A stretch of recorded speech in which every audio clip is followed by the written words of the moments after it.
The Aztecs, from the shimmering island city of Tenochtitlan, a metropolis that once rivaled the greatest European capitals, to the towering twin temples of Templo Mayor.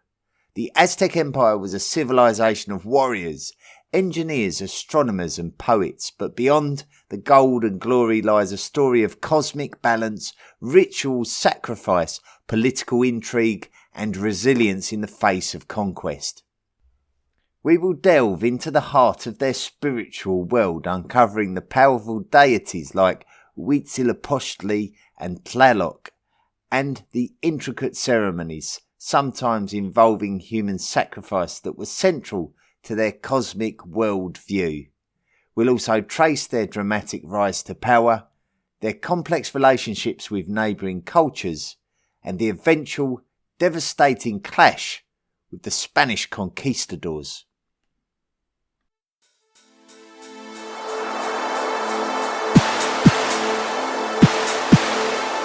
The History of the World podcast, written and presented by Chris Hasler.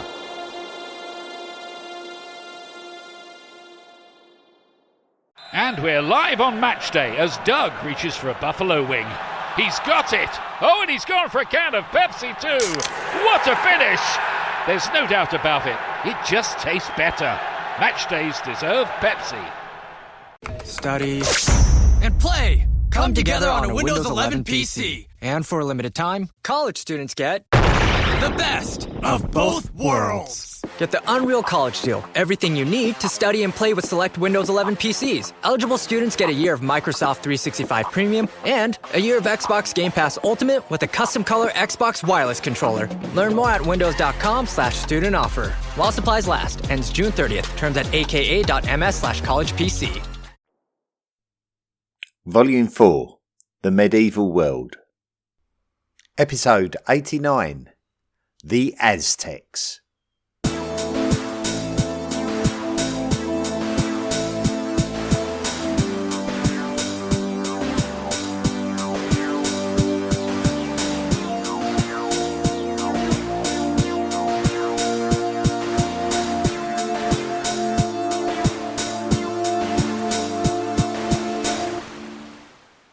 It probably won't surprise you to hear that the Aztecs had a traditional origin story, just like many ancient cultures around the world. These kinds of stories weren't just legends. They played a key role in giving people a sense of identity, pride and belonging. They helped explain where a people came from, why they mattered, and in many cases even gave divine authority to their rulers. In the case of the Aztecs, or more accurately, the Mexica, or the Mexica, their story begins at a mythical place called Chicomostoc, which means the place of the 7 caves. According to legend, 7 tribes emerged from these caves and went on to form a settlement known as Aztlan. Now, no one knows exactly where Aztlan was, but many believe it was somewhere to the north of what is now Mexico City, a region that would later become the heart of Aztec civilization. The Mexica believed that Aztlan was their ancestral home, and later, when European scholars were studying this culture, they coined the term Aztec from the name Aztlan. Eventually, the Mexica left Aztlan and began a long and difficult migration in search of a new homeland. But this wasn't a peaceful journey. Many of the areas they passed through were already occupied by other tribes, some of whom weren't exactly thrilled to have newcomers showing up. According to tradition, the Mexica may have split into smaller groups and adopted a more nomadic lifestyle just to survive. In some cases, they even worked as mercenaries, offering their military services in exchange for food and protection. Over time, some of these groups found places where they could settle for a while, even developing irrigation systems that allowed them to become more self-sufficient. That skill would come in handy later when they reached the Valley of Mexico and Lake Texcoco. At one point in their journey, some of the Mexica settled in a city-state called Culhuacan. This was a respected city with deep historical ties to the Toltecs, a civilization the Mexica deeply admired. At first, things went fairly well. The Mexica served as vassals to Culhuacan, providing warriors and enjoying some relative peace. But as with many alliances in the ancient world, it didn't last. A conflict broke out, possibly involving a politically arranged marriage and controversial religious practices, and the Mexica were forced to leave. That exile, however, became a turning point. It was after this that the Mexica arrived at a small island in Lake Texcoco. There they founded a new city, Tenochtitlan, and that city would go on to become the beating heart of the Aztec Empire, one of the most powerful and impressive civilizations in the Americas before the arrival of the Spanish. Tenochtitlan.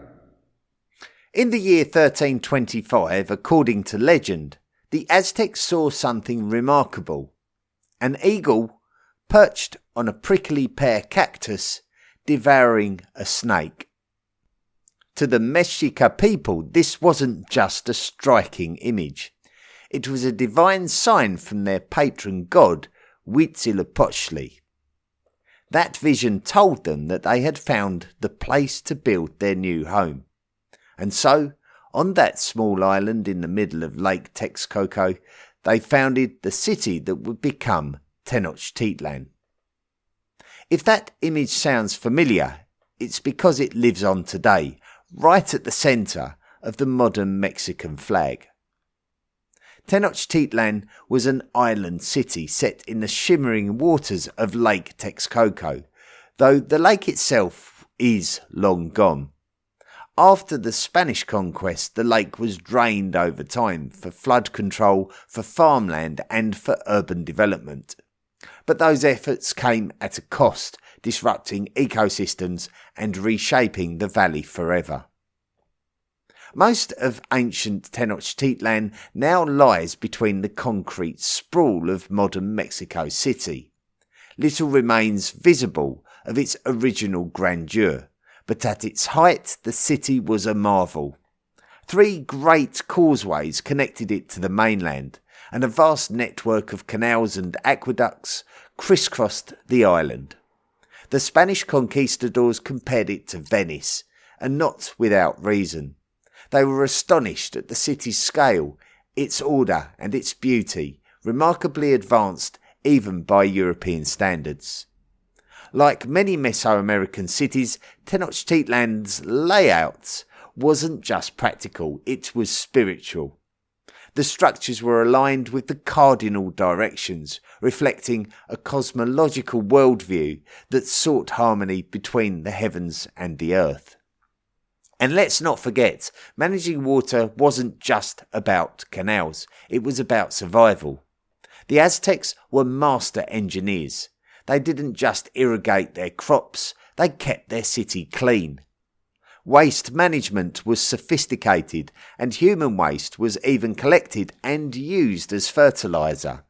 It's a practice that reminds us of the ancient Indus Valley cities like Mohenjo-Daro and Harappa, which also had advanced sanitation systems, topics we explored back in our Ancient World volume. Now, building a city on an island presented serious challenges for farming, but the Aztecs had a solution: the chinampa, sometimes called a floating garden.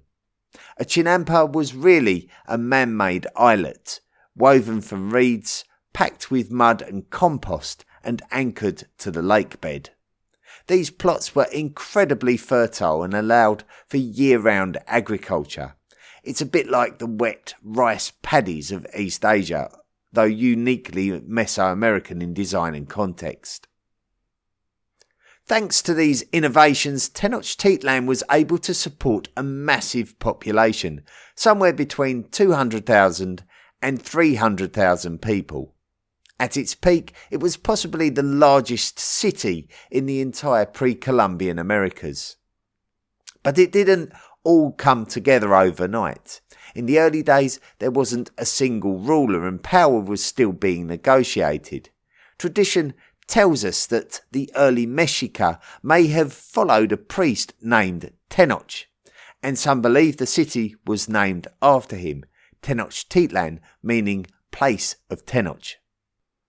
Whether Tenoch was a real person or a mythological figure remains debated, but he's remembered as the one who led the Mexica from their ancestral homeland of Aztlan to their promised land at Lake Texcoco. It's said that Tenoch died sometime in the mid-14th century after the city's founding, but as the city grew, so too did the need for a more centralised, militaristic leadership. Enter Acamapichtli, the first true Tlatoani, or ruler of the Aztecs. His mother was of noble Culua descent, tying him to the prestigious lineage of the Toltecs. This wasn't just symbolic. The Mexica had earlier sought refuge in Culhuacan, and although relations eventually soured, especially after a rather grim episode where they sacrificed a Culua princess, the connection remained important. Acamapichtli's rule may have helped heal a rift that gave the Aztecs legitimacy among their powerful neighbours. Still, they remained under the dominance of the Tepanecs, a powerful group based in Azcapotzalco, to whom they paid tribute. But things were changing. The foundations of an empire were being laid, and soon Tenochtitlan would rise to dominate Mesoamerica. Templo Mayor. At the heart of the Aztec capital, Tenochtitlan, stood the mighty Templo Mayor, one of the most important and imposing religious structures in the entire Aztec world. But it didn't start out as a towering pyramid. In fact, the temple grew over time. With each new ruler or Tlatoani came expansions and upgrades, turning it into a massive symbol of both spiritual devotion and imperial power. By the time the Spanish arrived, the Templo Mayor had reached its final form, a broad step pyramid crowned with not one but two temples at its summit. That dual temple design explains the double staircase running down the front. Each of those temples was dedicated to a different god, two of the most powerful in the Aztec pantheon. On the right side, if you were standing in the ceremonial plaza looking up, stood the temple of Tlaloc, the rain god. Like Chark, the rain deity of the Maya, Tlaloc was essential to survival. The Aztecs depended on him for life-giving rain, and they made offerings, sometimes even human sacrifices, to keep him appeased. On the left, the temple honoured Huitzilopochtli, the god of war and the sun, and the patron deity of the Mexica people. It was Huitzilopochtli, according to legend, who sent them on their great migration in search of a new homeland, and it was he who gave the sign, the now famous vision of an eagle perched on a cactus devouring a snake, that told them where to settle. That place, of course, became Tenochtitlan. The pyramid itself wasn't just a temple, it was a symbol. The Aztecs believed it represented Coatepec, or Snake Mountain, the mythical site where Huitzilopochtli was born. According to legend, the god sprang into life fully armed and immediately defeated his sister Coyolxauhqui and his many siblings who had plotted to kill their mother. He dismembered Coyolxauhqui and cast her body down the mountain, a dramatic and deeply symbolic myth. Incredibly, that very scene was immortalised in a great stone carving, the Coyolxauhqui stone, which was discovered in 1978 by workers digging in what is now downtown Mexico City. That find would lead to one of the most significant archaeological excavations in modern Mexican history, the rediscovery of Templo Mayor. At its peak, the temple stood around 60 metres tall, that's nearly 200 feet, and was richly decorated with statues, murals and ritual offerings buried at different levels. The entire sacred precinct around it was a marvel of Aztec engineering and cosmology, reflecting a deep understanding of the natural and spiritual worlds. Templo Mayor was more than just a religious centre. It was the spiritual heartbeat of an empire. Growth. From the mid-14th to the mid-15th century, the Mexica, better known today as the Aztecs, underwent a dramatic transformation. What began as a subordinate people paying tribute to the powerful Tepanecs soon evolved into the dominant force of central Mesoamerica. At first, the Mexica benefited from their relationship with the Tepanecs. They served as mercenaries in Tepanec military campaigns, and the rewards they gained, resources, influence and experience, helped them to build a foundation of power back home in Tenochtitlan. The uneasy alliance held steady through the reigns of the first two Mexica rulers, Acamapichtli and Huitzilihuitl. But things took a sharp turn during the rule of their successor, Chimalpopoca. Now, here's where it gets personal. Chimalpopoca's maternal grandfather was none other than Tezozomoc, the formidable ruler of the Tepanec city of Azcapotzalco. That family tie helped keep things peaceful, at least for a while. The two sides collaborated on military campaigns, construction projects, even on aqueducts and causeways that shaped the city's infrastructure. But when Tezozomoc died, everything changed. A fierce succession crisis erupted. Chimalpopoca backed one of Tezozomoc's sons, Tayatzin, to take control of Azcapotzalco. But Tayatzin's brother, Maxtla, had other plans. He seized power, and that immediately put him at odds with Chimalpopoca. What followed is murky. Chimalpopoca died under suspicious circumstances. Some say Maxtla had him assassinated. Others believe he was killed by his own people to avoid open war. However it happened, one thing was clear. The fragile relationship between the Mexica and the Tepanecs had collapsed.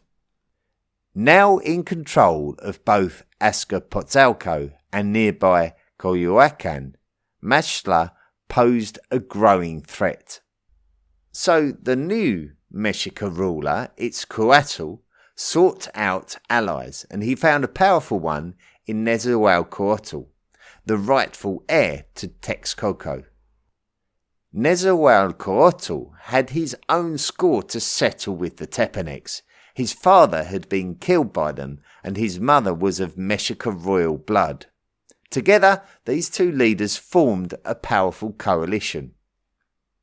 Meanwhile, the city of Tlacopan, formerly under Tepanec control, saw an opportunity. Sensing weakness in Azcapotzalco, Tlacopan joined forces with Tenochtitlan and Texcoco, and just like that, a three-way alliance was born. The stage was set for war. This coalition launched a campaign to topple Maxtla. The result? Total victory. Azcapotzalco fell, Maxtla likely ritually sacrificed, and with that, Tepanec dominance came to an end. In the wake of this triumph, a new order emerged, the Triple Alliance. Tenochtitlan, Texcoco and Tlacopan divided the spoils of war and established a new power-sharing system that would become the foundation of the Aztec Empire. Although all three cities played a role, it was Tenochtitlan and the Mexica who came to dominate. At this point, the Mexica weren't just rewriting the political map, they were rewriting history itself. Itzcoatl, now firmly in control, set out to reshape the cultural memory of his people. He ordered the destruction of old records and promoted a new narrative, one that cast the Mexica as the destined rulers of Mesoamerica. And he didn't stop there. Through conquest, diplomacy and religious influence, Itzcoatl expanded Mexica control over a growing number of city-states.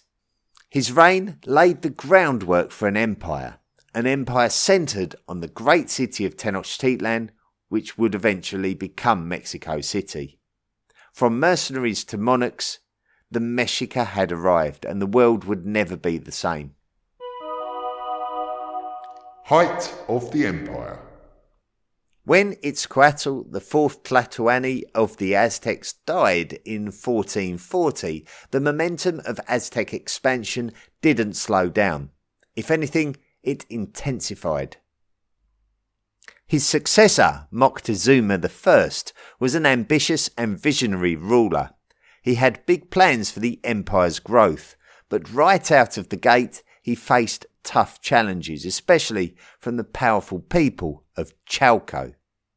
Now, Chalco was a settlement to the southeast of Tenochtitlan, along the shores of Lake Chalco, part of the greater lake system surrounding Lake Texcoco. The Aztecs found it difficult to bring Chalco under their control, and for much of Moctezuma's early reign, the two sides were locked in bitter conflict. And then came the crisis of the early 1450s. A series of famines struck the region, followed by a devastating flood of Tenochtitlan in 1452. The city was inundated, crops failed, and hunger spread. But what made this crisis truly terrifying was the timing. You see, the Aztecs followed two calendars, a 365-day solar calendar like the one we use today, and a 260-day sacred calendar used for rituals and divination. We discussed this 260-day sacred calendar in our episode about the Zapotecs in the Classical World volume. Every 52 years, these two calendars aligned, a moment of enormous spiritual significance. The Aztecs believed that this alignment could mark the end of the world, unless the gods were appeased. To prevent cosmic catastrophe, they performed the new fire ceremony, one of the most important rituals in their belief system. On this night, every fire in the empire was extinguished. Darkness blanketed the land. Priests climbed the sacred hilltop and lit a new flame, often on the chest of a sacrificial victim. Then they carried that flame back to reignite the hearths of the city. The last recorded new fire ceremony took place in 1454, and whether by coincidence or divine favour, the famine and flooding began to subside shortly afterwards. With stability restored, Moctezuma I turned his attention back to expansion. He wasn't just a warrior though, he was a builder, and under his leadership, El Templo Mayor, the empire's central temple, was rebuilt on a grander scale. He also oversaw major infrastructure projects, including aqueducts that delivered fresh water to Tenochtitlan's growing population. And remember Chalco, the city that had resisted so fiercely. Moctezuma finally conquered it in 1465, securing a vital source of building stone and extending Aztec dominance in the region. But the expansion didn't stop there. Moctezuma helped lead the Triple Alliance, Tenochtitlan, Texcoco and Tlacopan, in campaigns to the south and east. These conquests brought new territories under Aztec rule and opened access to the Gulf Coast, where the empire obtained luxury goods like cacao, rubber, cotton and seashells, essential for trade, tribute and ritual. Moctezuma I died in 1469 after a successful and transformative reign, but his legacy lived on. Throughout the 15th century, successive Tlatoc Aztec rulers continued pushing the empire's boundaries outward. Still, with growth came resistance. Rebellions flared in distant provinces. Subjugated peoples pushed back, and like all great empires, the Aztec learned that holding power could be as difficult as gaining it. Religion. In this episode, we've already touched on some of the key elements of Aztec spirituality, but now let's dive a little deeper. At the heart of their beliefs were two powerful gods, Huitzilopochtli, the god of war, and Tlaloc, the god of rain. These deities were honoured atop the Templo Mayor, each with their own temple side by side, symbolising the balance the Aztecs saw in the universe.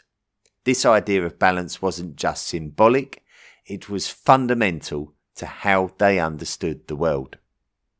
The Aztecs believed that they were descended from the Toltecs, a civilization we explored in a previous episode. Although historians still debate many details about the Toltecs, the Aztecs look to them as a golden age of wisdom and power. By claiming Toltec ancestry, the Aztecs reinforced their own cultural and political authority. One key link was Quetzalcoatl, the feathered serpent deity, revered by both cultures and central to many of the Aztecs' spiritual stories. The Aztec worldview revolved around duality, the idea that everything in life exists in opposite pairs. Think of male and female, light and darkness, life and death, order and chaos. And in their mythology, these opposing forces were embodied by Quetzalcoatl, who maintained cosmic order, and Tezcatlipoca, who represented chaos and upheaval. The tension between them was believed to keep the universe in motion. Sacrificial rituals, yes, including human sacrifice, were not viewed as cruel or barbaric within this worldview. To the Aztecs, they were acts of cosmic responsibility, essential for maintaining the balance of the universe. At the Templo Mayor, Huitzilopochtli represented the sun and war, while Tlaloc symbolised rain and fertility. Together, they embodied both destruction and creation, forces that shaped everyday life. Huitzilopochtli in particular was believed to be sustained by the blood and hearts of humans. While some sacrifices may have been voluntary, most were war captives or slaves. This has led to ongoing debate about ritual cannibalism in Aztec society. Archaeological evidence along with Spanish accounts suggests that in some ceremonies the flesh of sacrificial victims was consumed, normally by nobles, as a part of ritual feasting. Whether this was widespread or symbolic remains a complex question, but it's a practice that invites comparisons with other Mesoamerican civilizations like the Maya, Toltecs and even the Olmecs. Not all sacrifices were fatal. Bloodletting, drawing blood as a sacred offering, was common and deeply meaningful. Some accounts describe individuals passing sharp thorns or blades through their tongues or earlobes, offering their pain and blood to the gods. These rituals, while shocking to the Spanish chroniclers who first recorded them, were acts of deep devotion and cosmic duty. Presiding over these ceremonies were the Aztec priests, a highly respected and powerful class. Their rituals were conducted at sacred sites like the Templo Mayor, where the physical and spiritual worlds were believed to meet. The fall of the Aztecs.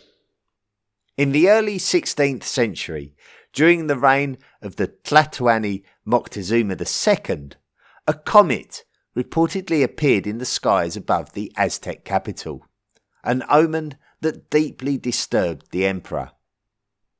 Viewing it as a sign of impending disaster, Moctezuma sought counsel from Nezahualpilli, the ruler of Texcoco, one of the three powerful city-states in the Aztec Triple Alliance.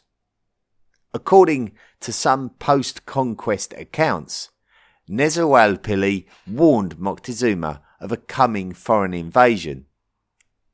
In response, Moctezuma challenged him to a Tlachtli match, the ceremonial Mesoamerican ball game that carried deep ritual and political significance.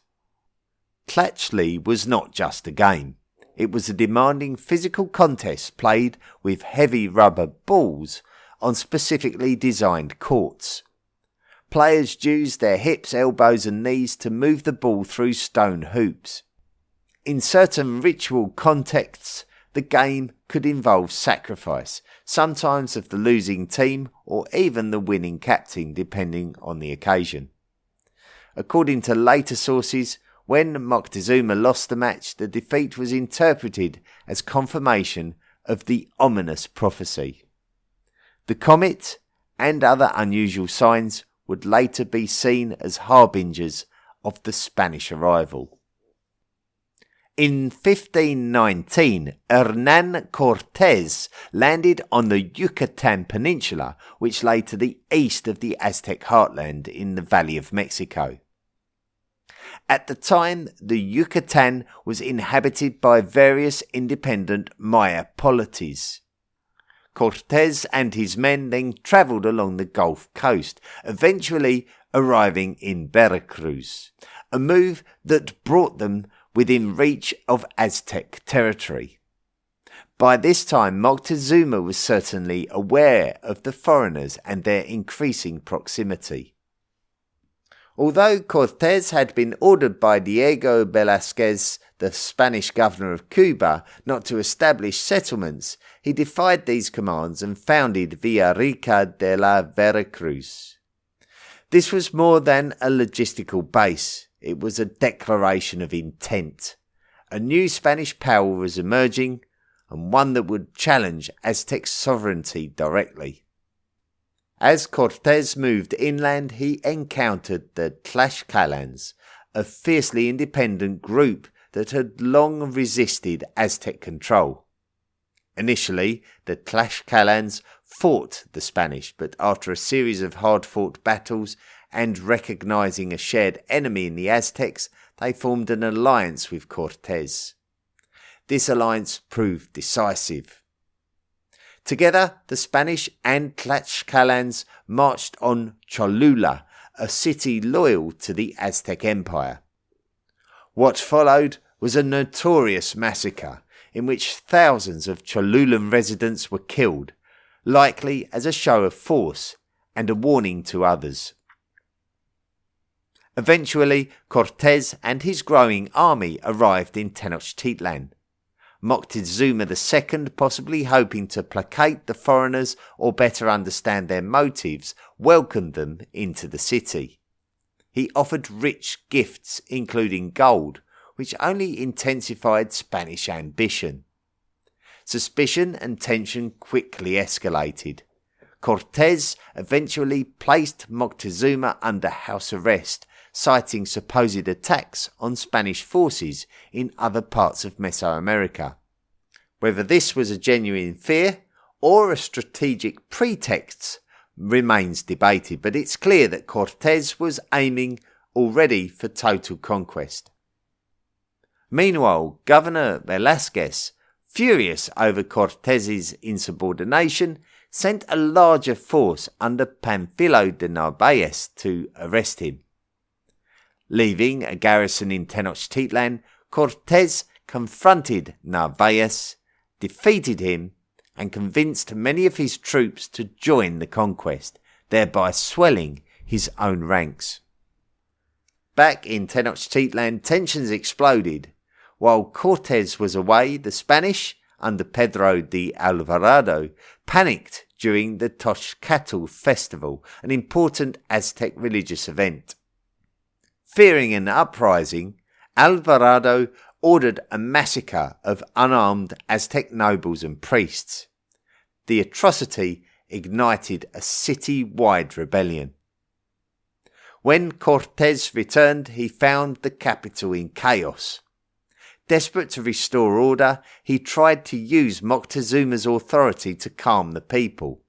But the Aztecs no longer trusted their Tlatoani, now seen as a Spanish puppet. Moctezuma was killed soon after, though whether by Spanish or by his own people remains unclear. Either way, his death marked a turning point. The Spanish and their allies were forced to flee. Their retreat on the night of the 1st of July 1520 was chaotic and costly. Weighted down with looted gold, many Spaniards and Tlaxcalans were drowned or were killed trying to escape across the causeways. This event became known as La Noche Triste, the Night of Sorrows, and it was a rare and bitter defeat for the Spanish. But it was not the end. Cortés regrouped, rallied his indigenous allies, many of whom deeply resented Aztec rule, and planned his return. Tenochtitlan's location on an island in Lake Texcoco, once a defensive strength, became a liability. Cortés constructed brigantines, small ships to blockade the city from the water. He also sealed off the three main causeways. The siege of Tenochtitlan had begun. For 75 grueling days the Aztecs held out, but starvation, disease and constant attack wore them down. Finally, on the 13th of August 1521, the city fell. The surviving Aztec nobility were captured. Cortés declared the territory of the Viceroyalty of New Spain, and on the ruins of Tenochtitlan, a new capital was built, what we know as Mexico City. The age of the Aztecs was over.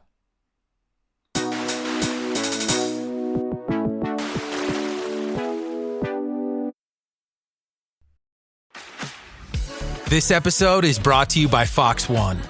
Watch all 104 matches of the FIFA World Cup live in 4K for just $19.99 a month with 3 days free.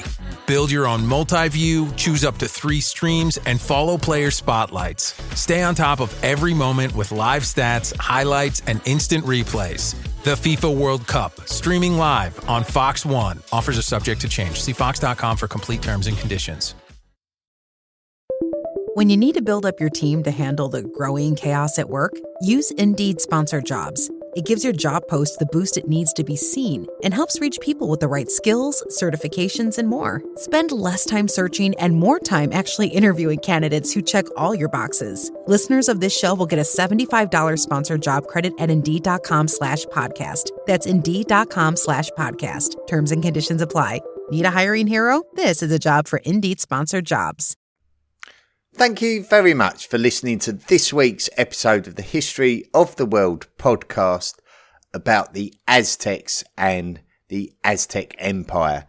Possibly one of the more iconic episodes of this long volume now, which is nearing triple figures, isn't it? We're getting near to 100 episodes in total, but we may or may not stop shy there. It might, I don't know how many episodes there's going to be. It might be 99 before Well, that'd be my guess, but as you know, things can sometimes take a twist and a turn along the way.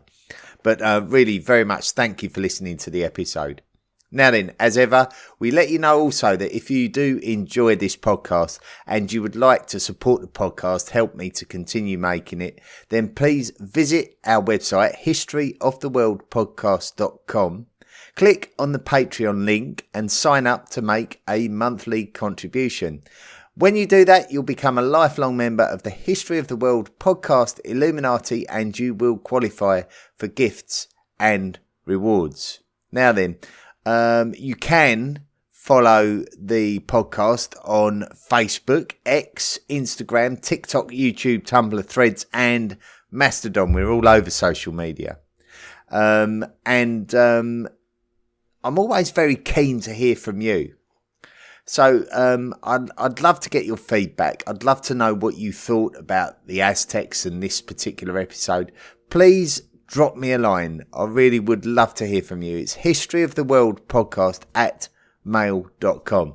Your feedback will be discussed during our History of the World podcast debrief episodes, of which there should be one coming up, and we can also introduce the newest members of the History of the World podcast Illuminati, and expand a little bit more on what we've revised, what we've presented, and also a little bit about the background, what's going on with the History of the World podcast. Obviously, episodes aren't being produced as frequently as they used to be, and I like to let you know exactly what's going on. But however, I do believe that the next set of episodes should have a good flow to them. We're tackling a lot about North America, and a lot of that has already been written, so we should see a few episodes come out back to back, hopefully, all being well.